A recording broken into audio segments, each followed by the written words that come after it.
The very issue myself and many others have against organized religion is this prescriptive imposition on what it assumes is right for everyone.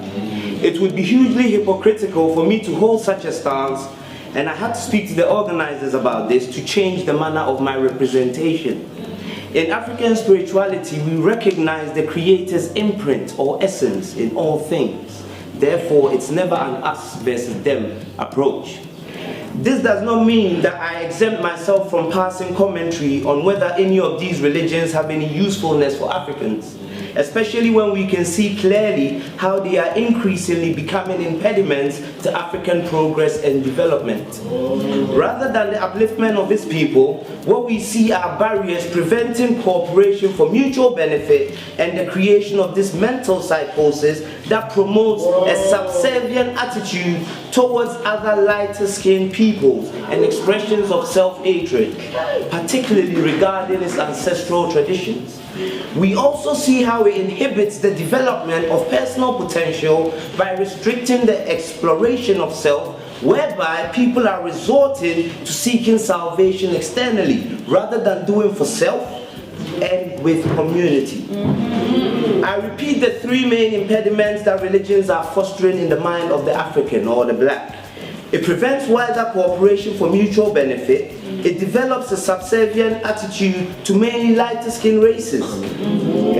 And low self-esteem that hinders us socially, economically, and politically. Note that everything I'm about to cover does not just apply to Christianity, but all the religions linked to the mythological figure named Abraham. Judaism, Christianity, and Islam. But due to the lack of time, and of course the panel being made up mainly of Christians, this is where explicit examples and towards, but it equally applies to all the others as well. They say an image is worth 1,000 words, a statement not to be taken lightly, as that really is the basis of all the impediments I've just mentioned. Whether we know this or not, it's images that shapes our reality. So we have this character we now refer to as Jesus Christ. He started off as being the son of the Christian God and is now more or less a synonym and interchangeable with his own father. Started off blonde, blue eyes, and then gradually, as the Aryan concept of superiority started getting flat due to Nazi ideology and pro-right nationalism and the like, his looks have conveniently changed. Now, what we do know for certain is he was painted by Leonardo da Vinci, and what we are certain about is that he either painted a relative of his or an Italian nobleman of the time, Caesar Borgia, or as some others will contend, Seraphis from ancient Egypt.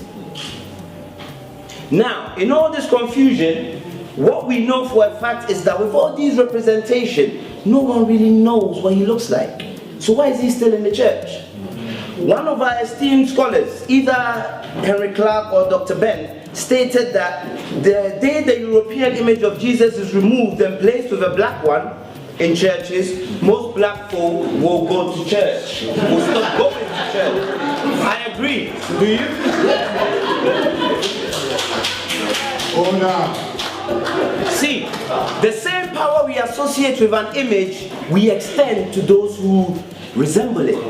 This is psychology 101. It explains the difference with which we treat white people in contrast to ourselves. Whether it's getting off a plane in the Caribbean or Africa and the rush to carry the Europeans' bag rather than ours, or the OTT smiles and favors extended to them in our shops or restaurants. You think this image has nothing to do with it? This image has occupied most of the households we've grown up in, the most important area. So psychologically, we've all grown up to afford it respect. No question about that. It's so embedded, we're not even conscious of it. Now let's look at what the actual Bible has to say about false representation. Exodus 24:16. You must not make for yourself an idol or any kind of image of anything in the heavens or on the earth or in the sea. You must not bow down to them or worship them, for I, the Lord your God, am a jealous God who will not tolerate your affection for any other God. I actually found over 25 of these verses on a Christian website that, funnily enough, seems to be attacking Catholicism for its representations of Mary, but not one word about the many faces of Jesus. But we won't get into that in-house fighting because that's not part of this debate. So it's absolutely laughable when Christians are the one accusing spiritualists of being idol worshippers. It must take one to know.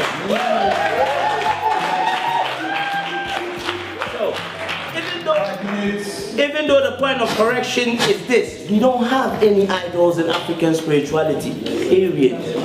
They try to conflate their concepts with African spiritual principles when they are not the same. Similar is not same. When the Asian had earthquake happening, how many black Christians were online agreeing with this deranged evangelist Pat Robinson, who claimed it was a result of the pact with the devil? If they were that ill-informed, they'd know there's no such thing as Satan or devil in the traditions. The concept of evil, yes, but not some being as powerful as the same God that created it. So instead of being willing to help their brothers and sisters, their response pretty much was, serve them right. But what does Matthew 25 verses 40 tell us? And the king shall answer and say unto them, verily I say unto you, inasmuch as ye have done unto the least of these my brethren, ye have done it unto me. So where was this support? Because at the time when it's claimed Jesus was alive, there was no such word as Christian, right? So who do you think the brothers there refer to? It refers to everyone. Yeah? So I guess we can say some Christians don't actually know their Bible or their history. Because of their assistance, what they used was evangelicalism as a weapon. Either you convert and accept this Bible in my hand, or you get no food. Does this sound like altruism to you, or plain and simple blackmail? Yet look at the outpouring of assistance and support given to the so-called Christian Yazidis when ISIS was brutalizing them. If anyone had done their homework, they would have also found that the dominant traditional religion of a majority of them is God as a peacock. This is why the majority of Muslims hate them, because they deem them as pagan too, simply because of some passages in the Quran. Yet because the media has reported them as solely Christian, they are deemed worthy of support from black Christians, but not those who are their own brothers and sisters in Haiti. So remember the first point I made about disunity and lack of cooperation. Can you see in action? Okay. Religions are creating a gang mentality that prescribes that if you're not in it, then you burn in hell. What happened to love thy neighbor?